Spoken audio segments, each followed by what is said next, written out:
मुरली में बाबा ने कहा कि तुम बच्चों को अगर टाइम पर घर पहुंचना है, परम धाम पहुंचना है, तो अपनी याद की रफ्तार तेज करनी पड़ेगी। योग बढ़ाना होगा।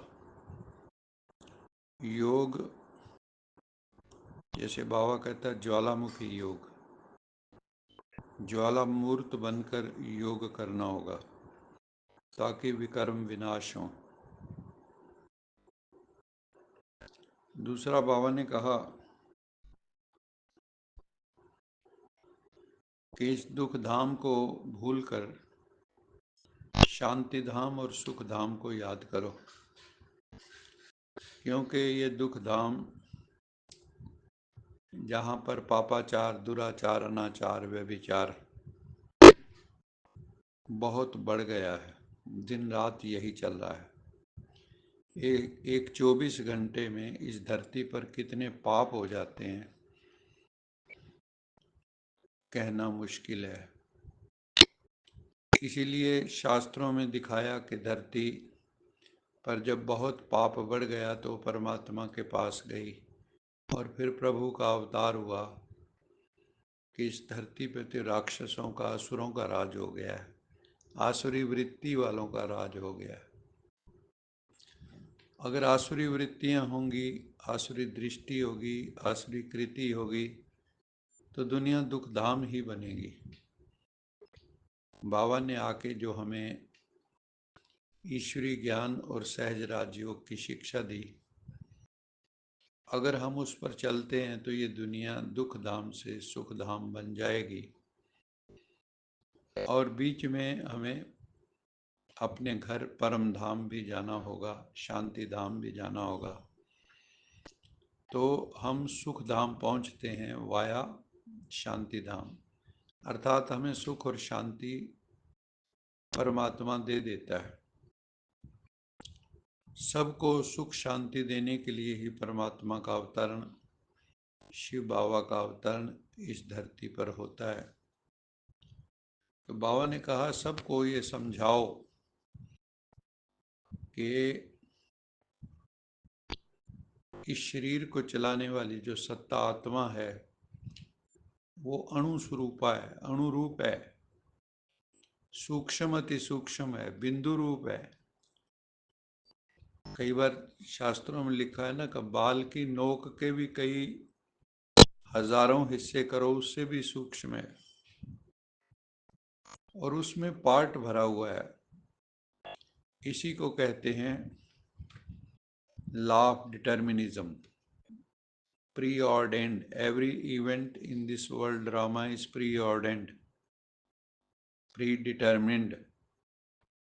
लेकिन इस बात को कोई भी समझता नहीं है। कर्म और प्रारब्ध का खेल निरंतर चलता रहता है और ये दोनों एक दूसरे में इंटरलेटेड हैं, एक दूसरे में गुंधे हुए हैं। जैसे चेन में चेन, चेन में चेन होती है, ऐसे कर्म और प्रारब्ध भी चेन में चेन की तरह है। कर्म से प्रारब्ध बनती है और प्रारब्ध फिर कर्म करा लेता है। बहुत सूक्ष्म खेल है। तो बाबा कहते हैं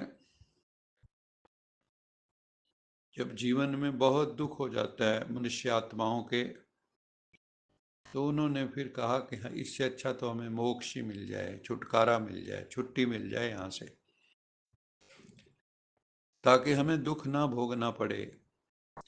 इसलिए कई लोग आत्महत्या भी कर लेते हैं। आत्महत्या तो नहीं कह सकते क्योंकि आत्मा की हत्या नहीं होती, लेकिन इस शरीर का घात जरूर होता है, जीव घात भी कह देते हैं कई लोग उसको। तो बाबा कहते हैं कि मोक्ष जो है, ऐसे थोड़े इसको थोड़ी मोक्ष कहेंगे कि आप दुखी हो जाओ और शरीर छोड़ दो और सोचो हमें मोक्ष मिल गया। जब तक मोह का क्षय नहीं होगा, जब तक मोह समाप्त नहीं होगा, तब तक मोक्ष नहीं मिल सकता। मोक्ष एक स्थिति का नाम है। जब आप सारे संसार में उपस्थित होते हुए भी कहीं आपका राग द्वेष नहीं होता। कबीरा खड़ा बाजार में सबकी मांगे खैर, ना काहू से दोस्ती ना काहू से बैर। एक न्यारी प्यारी अवस्था हमारी होती है, उसी को मोक्ष कहते हैं। कोई बंधन नहीं होता, हम गुलामी नहीं होती संस्कारों की वहाँ पर। एक मुक्ति की अवस्था है, वो भी जीते जी मुक्त। मरने के बाद मुक्ति मिलेगी किसने देखा है? और जो जीते जी मुक्त नहीं हुआ मरने के बाद मुक्त होगा, हाँ, ये तो मिथ्या कल्पना है। तो बाबा कहते हैं कि कोई भी आत्मा जो है जब इंद्रियों को धारण कर लेती है, शरीर को धारण कर लेती है माता के गर्भ में आके, उसके बाद जब इस कर्म क्षेत्र पर आती है तो कर्म इंद्रियों के द्वारा कर्म जरूर करती है, लेकिन कौन से कर्म करने हैं इसका बोध नहीं होता, क्योंकि अज्ञान में पाप होते हैं, भूलें होती, गलतियां होती। अज्ञान अंधकार की तरह है, लेकिन प्रकाश में सब दिखाई देता है। भगवान आकर हमें ज्ञान का प्रकाश देता है और उस ज्ञान में स्थित होने के लिए हमें राजयोग की शिक्षा देता है और हमें अपने कर्मों के बंधन को कैसे काटना है उसका ज्ञान देता है, जिससे हम जीते जी मुक्ति का अनुभव करते हैं। क्योंकि परमात्मा है विदेही, उसका अपना शरीर तो है नहीं, इसलिए उसको कभी बॉडी कॉन्शियस का कोई मतलब ही नहीं है। वो तो हम बच्चों को भी बॉडी कॉन्शियस से मुक्त करके सोल कॉन्शियस बनाता है। और बाबा कहते हैं कि ये समय है, अब अपने को देह ना समझो, आत्मा समझो और उसमें स्थित हो जाओ।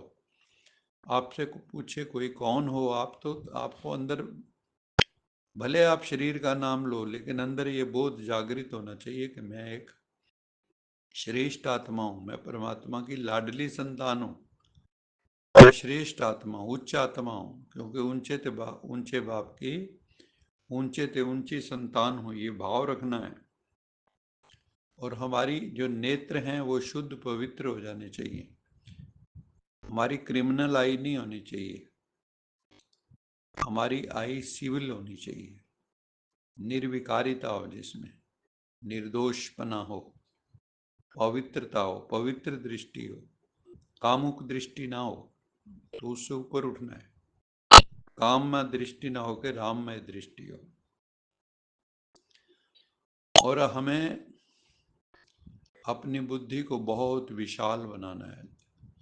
ज़्यादातर बुद्धि लिमिट्स में ही रहती है, लिमिटेशंस हमारी बहुत हैं, बुद्धि की भी बहुत लिमिटेशंस हैं। लेकिन जब हम मेडिटेटिव हो जाते हैं, हमारी पर्सनैलिटी मेडिटेटिव हो जाती है, हमें गॉडली नॉलेज मिल जाती है, तो हम तीनों लोकों तीनों कालों को जान जाते हैं। तो ये विशाल बुद्धि हमारी हो जाती है।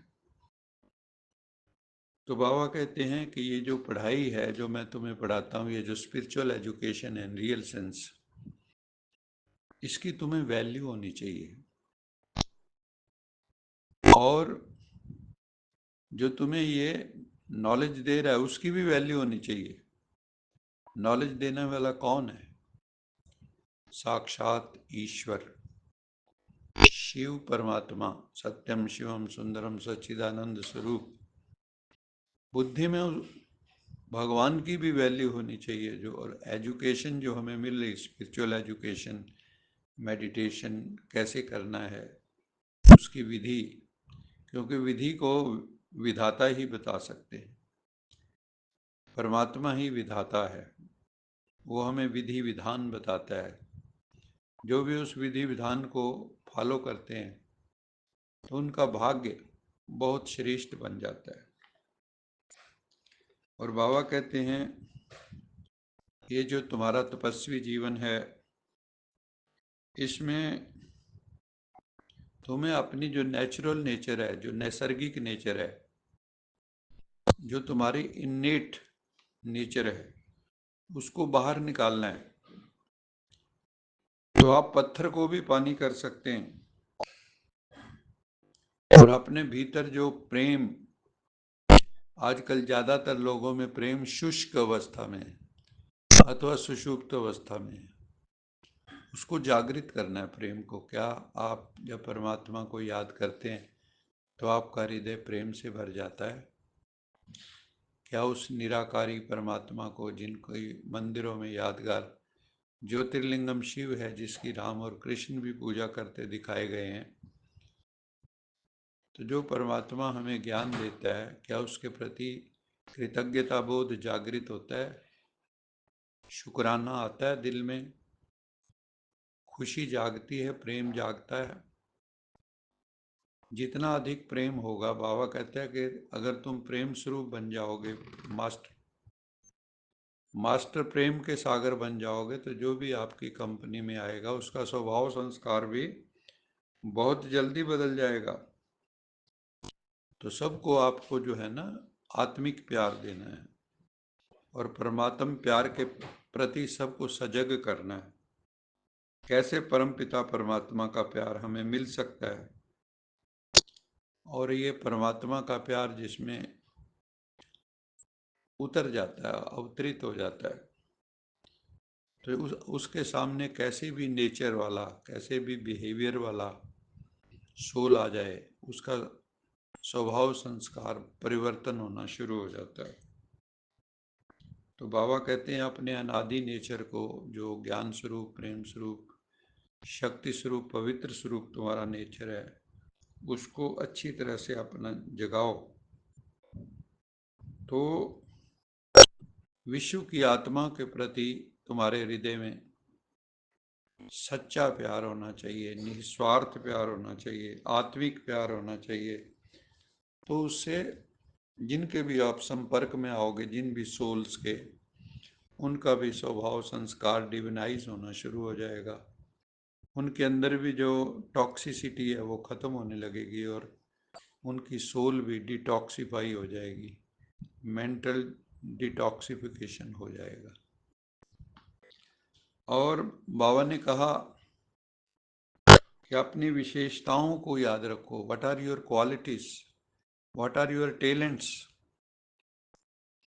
आप में कौन सी टैलेंट है? मान लो आपको गायन आता है, आप बहुत अच्छा गाते हैं, उसको यूज करो ईश्वरी सेवा में। अगर आपको नृत्य आता है तो उसको ईश्वरी सेवा में यूज करो। अगर आप पोएम लिख सकते हैं उसको यूज करो। तो जो भी आपकी टैलेंट है, जो ईश्वर के काम में आ सकती है, जैसे दिखाया वहाँ बंदर बंदर भालू, जब लंका पे पुल बनाना था तो वहाँ पे सबने सहयोग दिया अपनी अपनी विशेषता का। नल नील ने भी सहयोग दिया, इंजीनियर्स थे वो। ऐसे ही जिसके पास जो कला है, जो टैलेंट है, जो विशेषता है, जो क्वालिटी है, उसको ईश्वरी सेवा में यूज करो, अन्य आत्माओं के उत्थान में यूज करो। उसका लाभ क्या होगा?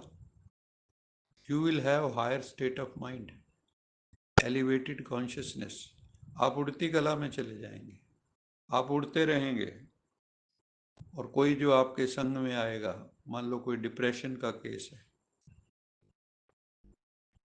कोई उदासी का केस है, कोई परेशान रहता है, किसी को स्ट्रेस रहता है, आपको मिलेगा ना, तो आपकी वाइब्रेशन से ही उसकी भी उड़ती कला धीरे धीरे होने लगेगी और उसको लगेगा मैं गर्त से बाहर निकल आया हूँ, मैं एरोनियस जोन से बाहर निकल आया हूँ। क्योंकि साइकोलॉजी में कहते हैं कि एरोनियस जोन होती है जहाँ आदमी ट्रैप हो जाता है और बार बार वही थिंकिंग पैटर्न चलता है, नेगेटिविटी और ओवर थिंकिंग का। तो उस एरोनियस जोन से वो बाहर निकल आएगा अगर आपके पास स्पिरिचुअल पावर है। आप स्पिरिचुअल पावर से, अपनी विशेषताओं से अन्य आत्माओं को भी फायदा दे सकते हैं, उनको भी उड़ा सकते हैं, उनकी आत्मा को भी शुद्धिकरण, उनकी आत्मा का भी कर सकते हैं। क्योंकि प्रदूषित आत्माएं हैं इस वक्त सब, polluted souls, polluted mind, polluted intellect, polluted bodies, polluted nature, सब कुछ पॉल्यूटेड है। लेकिन जो परमात्मा शुद्ध पवित्र निर्मल, वो हमें आके हमारा पॉल्यूशन समाप्त कर रहा है और हमारे जीवन में हर तरह के सॉल्यूशन दे रहा है ताकि हमारा जीवन आनंद रस से भर जाए। अच्छा, ओम शांति, ओम शांति, ओम शांति।